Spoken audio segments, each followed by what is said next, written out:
하지정맥류는 보통 이제 복제정맥 쪽으로 피가 역류를 한 다음에 이 복제정맥이 피부 쪽에 튀어나오는 하지정맥류를 만드는 것이 일반적입니다. 그런데 이제 보통은 이 복제정맥을 따라 혈관들이 튀어나오게 되는데, 이 허벅지 뒤쪽에서 혈관이 튀어나오는 경우는 그 대복제정맥에 있어서 그 대복제정맥의 분지 쪽에서 허벅지 안쪽에서 허벅지 뒤쪽으로 돌아가는 정맥에 의해서 만들어지는 경우가 많습니다.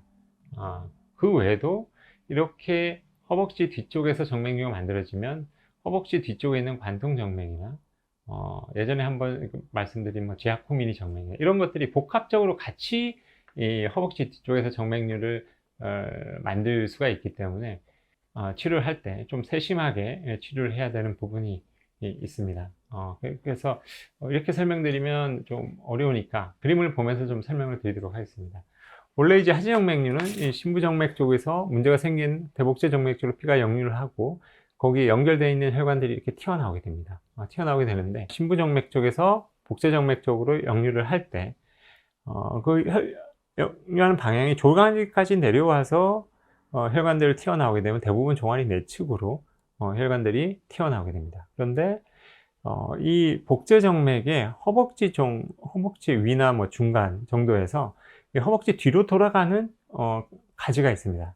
이 가지 쪽으로 피가 이제 역류를 하게 되면, 그때는 대복제정맥 쪽으로 피가 역류를 하긴 했지만 허벅지 내측이나 종아리 내측이 아니라 허벅지 뒤쪽으로 정맥류를 만들 수가 있습니다. 정맥류를 만들 수가 있는데, 허벅지 뒤에는 이렇게 아무것도 없는 상태도 있지만 예전에 말씀드린 이런 지아코미니 정맥이 있을 수도 있고요. 아니면 또 좀 특이하게 이 소복제 정맥에서 연결이 돼서 신부정맥 쪽으로 들어가는 혈관이 존재를 할 수도 있습니다. 그래서 특이하게 소복제 정맥 쪽에서 이렇게 엉덩이 뒤쪽으로 흘러가는 신부정맥이 그쪽으로 위치를 하면서 그쪽에서 올라오는 관통정맥들과 복잡하게 하지정맥류를 만들 수가 있습니다. 그래서 이 허벅지 뒤쪽에 정맥류가 생겼을 때 이게 처음에 어떻게 생겼고, 그 다음에 혹시 이런 관통정맥이나 지아코미니 정맥 또는 이런 신부정맥들하고 연결이 어떻게 되어 있는지를 잘 보는 것이 굉장히 중요합니다. 자, 이거 보는 첫 번째 케이스는 이제 대복제 정맥 쪽에서 하지정맥류가 생긴 케이스인데요. 신부정맥 쪽에서 대복제 정맥 쪽으로 피가 거꾸로 역류를 하고, 일부는 종아리 내측에서 튀어나온 혈관을 만들고 있지만 대부분은 허벅지 뒤쪽으로 돌아가는 큰 가지에 의해서 하지정맥류가 만들어지고 있는 케이스입니다.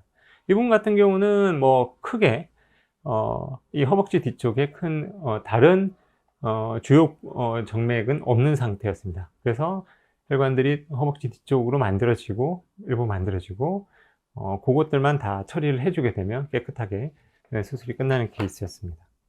다음은 조금 복잡한 케이스였는데, 이분 같은 경우는 이제 대복제 정맥 쪽으로 피가 역류를 하는 케이스는 맞습니다. 그리고 그 허벅지 뒤쪽으로 돌아가는 큰 가지에 의해서 하지정맥류가 만들어진 거는 똑같습니다. 똑같은데 중간에 그 안쪽 깊은 곳에서 올라오는 관통정맥이 있는 케이스입니다. 이런 경우는 대복제 정맥 쪽에서 올라오는 이 흐름에 의해서 만들어지는 하지정맥 외에도 이 오금 주변 쪽에서 관통정맥에 의해서 만들어지는 하지정맥류가 같이 이렇게 만들어지고 있는 케이스였다고 볼 수가 있습니다.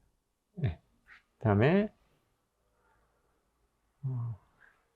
이분이 좀 많이 복잡한 케이스였는데, 이분 같은 경우도 똑같이 시작은 대복제 정맥 쪽에서 이렇게 시작을 했고 역류가 시작이 됐고 혈관들이 만들어지고 있습니다. 종아리 내측과 허벅지 내측으로도 만들고 있는데, 허벅지 뒤쪽으로 큰 가지가 만들어진 것까지는 좋은데, 이게 이제 안쪽에 있는 지아코미니 정맥이 따라서 계속 여기에 이제 혈관들이 연결이 되어 있었던 케이스입니다. 이런 경우는 그 지아코미니 정맥하고 연결되는 부위들을 다 차단을 해서 혈관을 제거해 줘야지만이 이 정맥들이 깨끗하게 없어지는 케이스였습니다. 허벅지 뒤쪽에 하지정맥류가 만들어질 때는 이 허벅지 뒤쪽에는 원래는 중요한 하지정맥류 만드는 혈관이 없는데, 정상적인 변이에 의해서 지아코미니 정맥이 있다거나 아니면 이 소복제 정맥이 이 엉덩이 뒤쪽으로 들어가는 신부정맥 쪽으로 연결해서 올라간다거나 이랬을 때는 그 처리가 아주 조금 복잡해질 수가 있습니다. 그래서 이런 경우도 이렇게까지 놔둘 게 아니라 아무래도 초반에 이런 혈관이 생겼을 때 초반에 치료를 하면 훨씬 좀 비교적 간단하게 치료할 수 있는데 이렇게까지 이제 심한 상태로 만들게 되면 수술 범위도 커지고 회복도 아무래도 늦어지기 때문에 뭐 어디 부위에 하정맥이 생기나 마찬가지입니다만은 좀 특히 이쪽에 정맥류가 생겼을 때는 조금 빨리 와서 치료를 받으시는 게 치료 받는 분도 좋고 치료하는 사람도 편할 것 같습니다.